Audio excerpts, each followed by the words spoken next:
Honourable member from 36, are you on your feet to speak? I am, Mr. Speaker.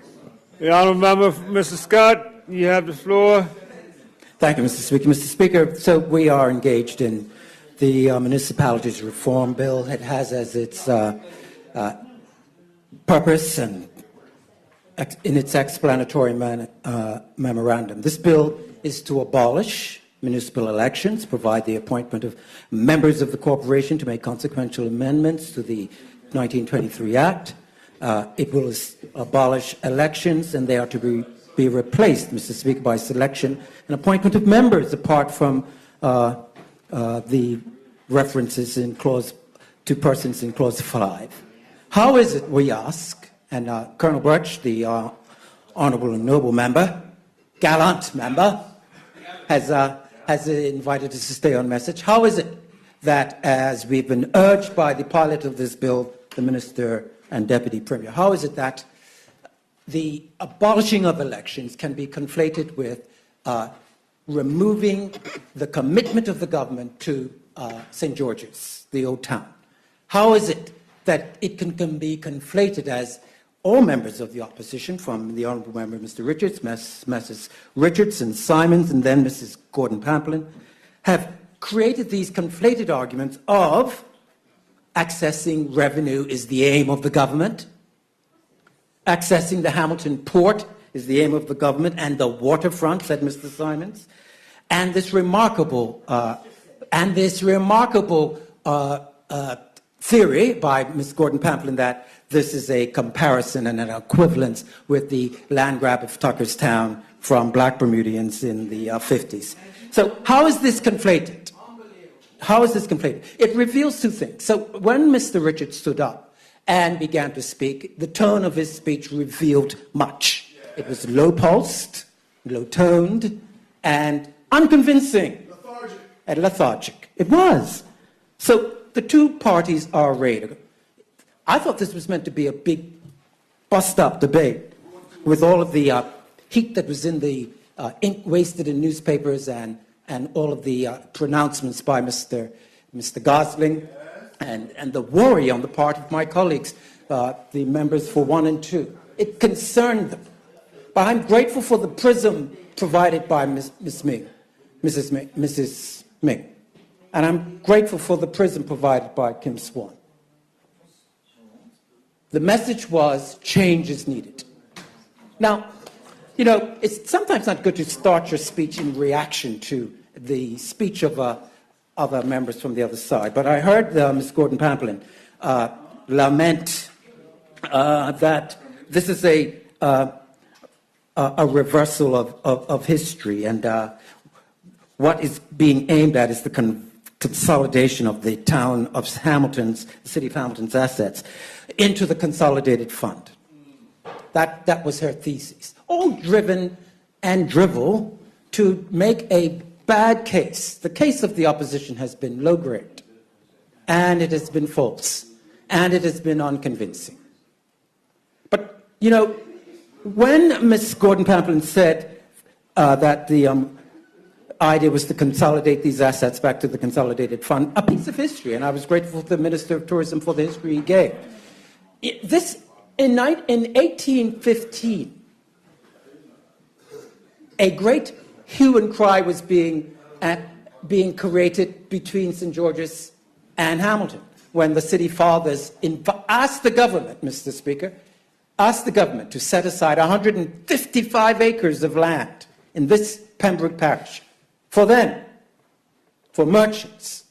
And that was done. So this story began with the government setting aside and granting land to the city fathers, and the privileges that went with it. The privileges of easements, the privileges of owning the water rights, the privileges of owning Her Majesty's bottom from here to the Hamilton's harbour, out as far as Dockyard in my constituency. I mean, major privilege. And what does it produce? To a government who is seeking, in the PLP government, seeking to manage assets and infrastructure. It produces tension. The Corporation of Hamilton, Mr. Speaker, I will read into the record. I will read into the record the boundaries to which it assigns.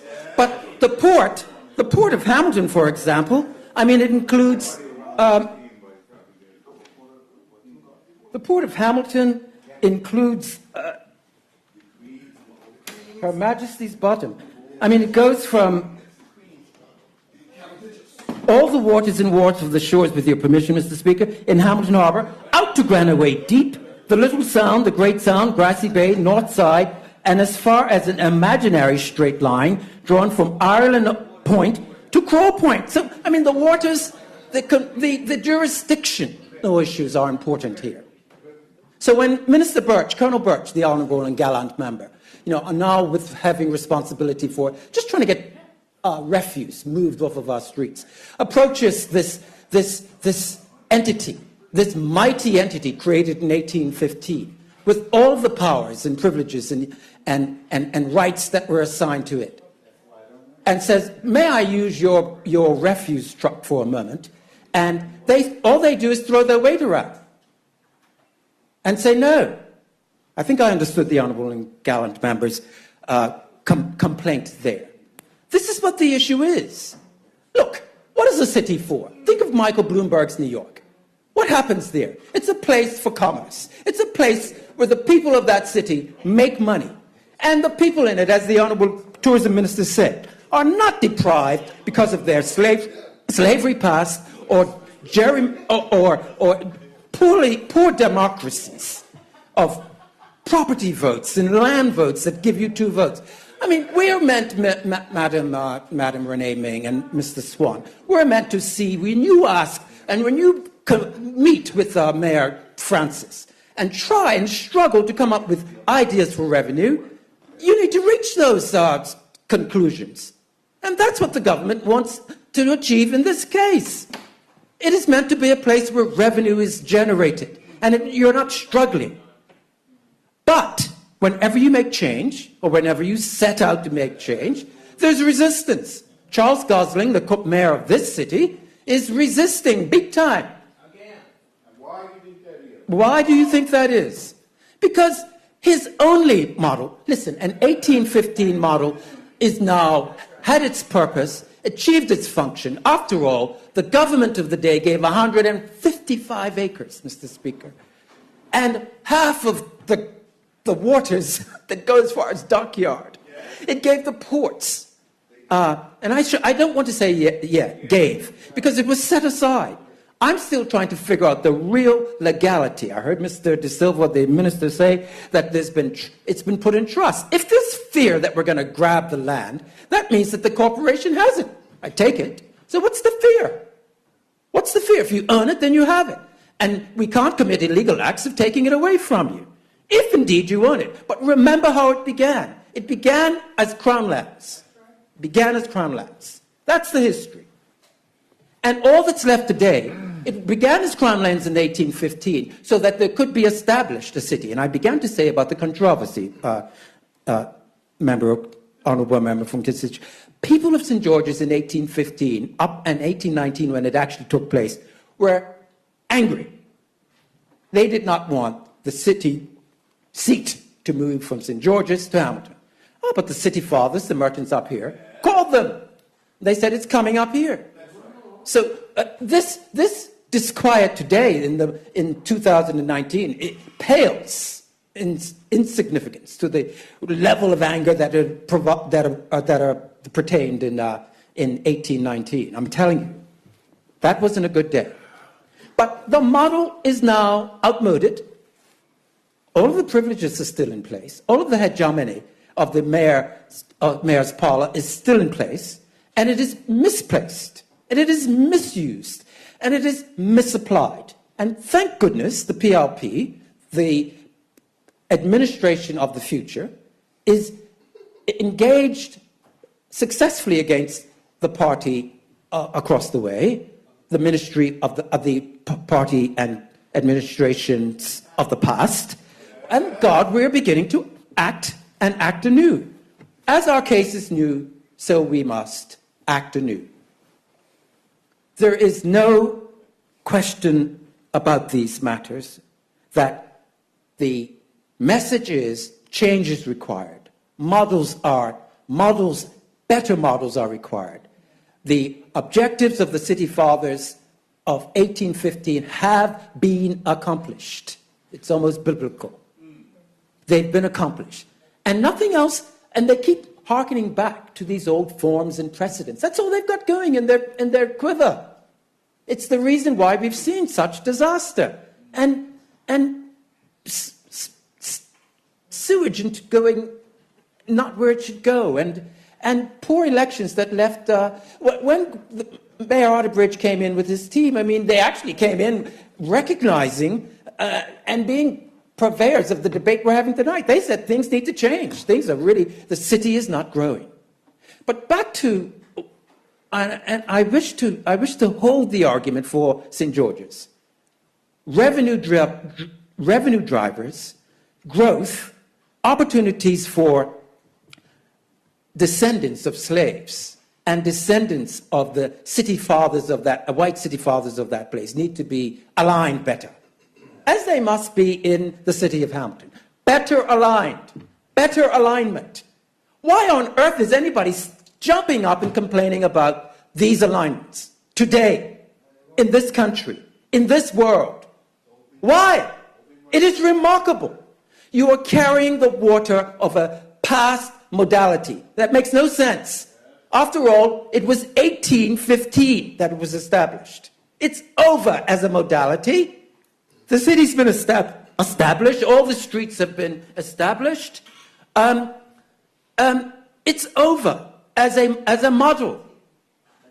Deploy into the 21st century. The millennials, the honourable member, every honourable member in here who are parents and have children coming along called millennials, you owe it to them.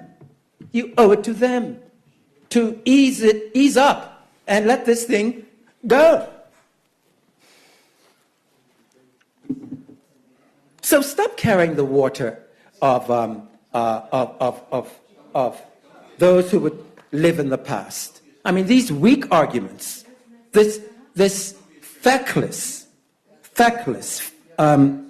fixation on attacking the PLP that we're making a land grab. It's nothing of the sort. Frankly, much change must take place. I mean, it is so clear the standard of argument from the government bench, the standard of argument argued in the explanatory memorandum of this bill is a beginning, and it needs to get a lot further down the road in terms of reforms. Go to page 14 of the budget, which we are discussing and debating, and look at the number of times that the Minister of Finance has called for the dogmas of the quiet past to be changed because of the stormy present.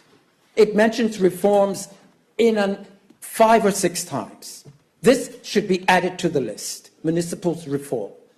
And frankly, we're taking it along, and I agree with the Minister of Tourism. We need to be even more vigorous in our reforms in this matter. And so I urged my colleagues from constituencies 1 and 2 to faint not nor fear not. These are right steps. Say to your constituents, you need not be jumping up and down for the preservation of the past. After all, as Minister De Silva has pointed out, the maintenance of idle land capital in St. George's, that's got to stop, surely. When is that going to change for the benefit of the young black boys, young black girls, young white boys and young white girls, all the constituents of that town? When is that going to change in their favor? But to hang on to these models of the past is not going to do it.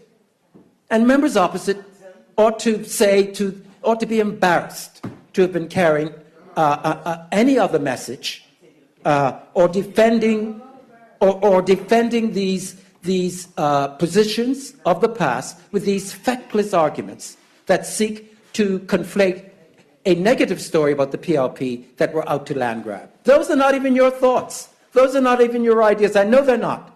When I heard the Honourable Member, Mr. Richards, speak, there was no conviction. It was clear he's merely been detailed to carry some theme. No, that's what I say and that's what I mean. That's what I mean.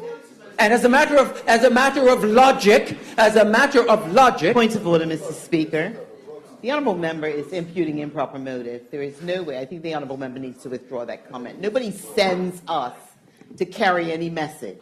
He might be accustomed to that, but it doesn't happen here. oh, stop, Gordon Paplin. Members, More members, just more a minute, feckless. just a You minute, carry members, members, be guarded in your comments. If the comments can't be supported, please don't use them. Those arguments are feckless. They are not the arguments of the people that I've been watching on the opposite side for all these many years. They reflect the direct narrative of what we've been hearing from Mayor Gosling and the people at Penner's Wharf, where you went to a meeting. You make the argument for me, you know. You make the argument for me. These are not arguments of yours. By the way, they are arguments of the past. By the way, they are irrational. By the way, they have no place in a modern Bermuda, city of Hamilton, or a town of St. George.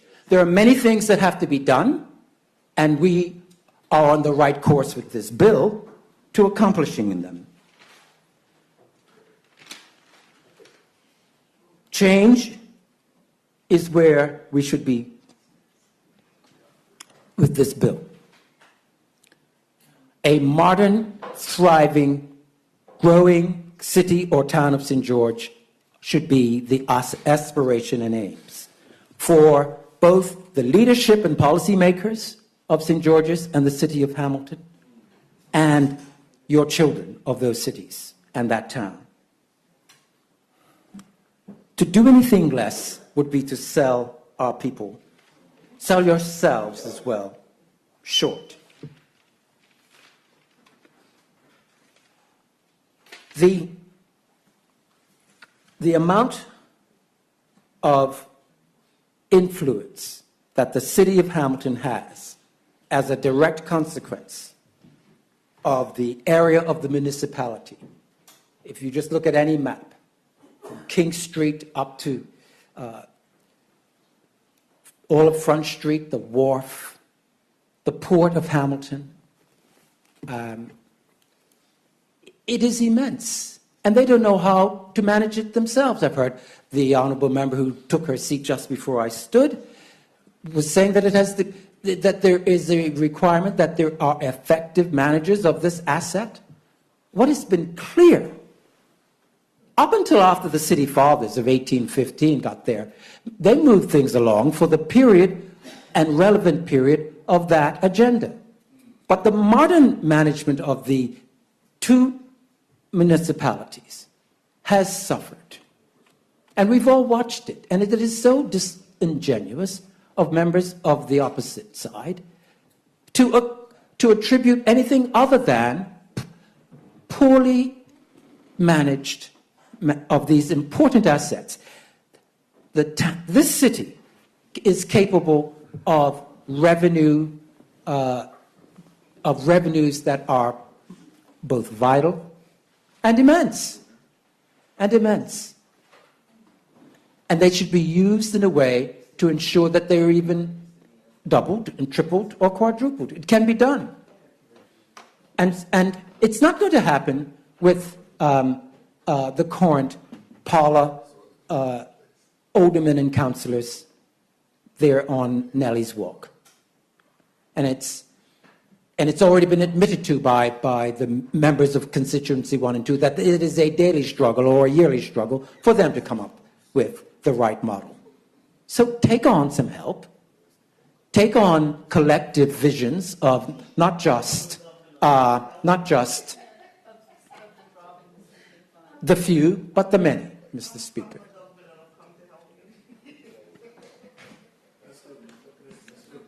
So it is time to vote. And I commend these observations with this one message as a person who comes not from a town of St. George or city of Hamilton. I come from a area that actually houses where Ekwango resides.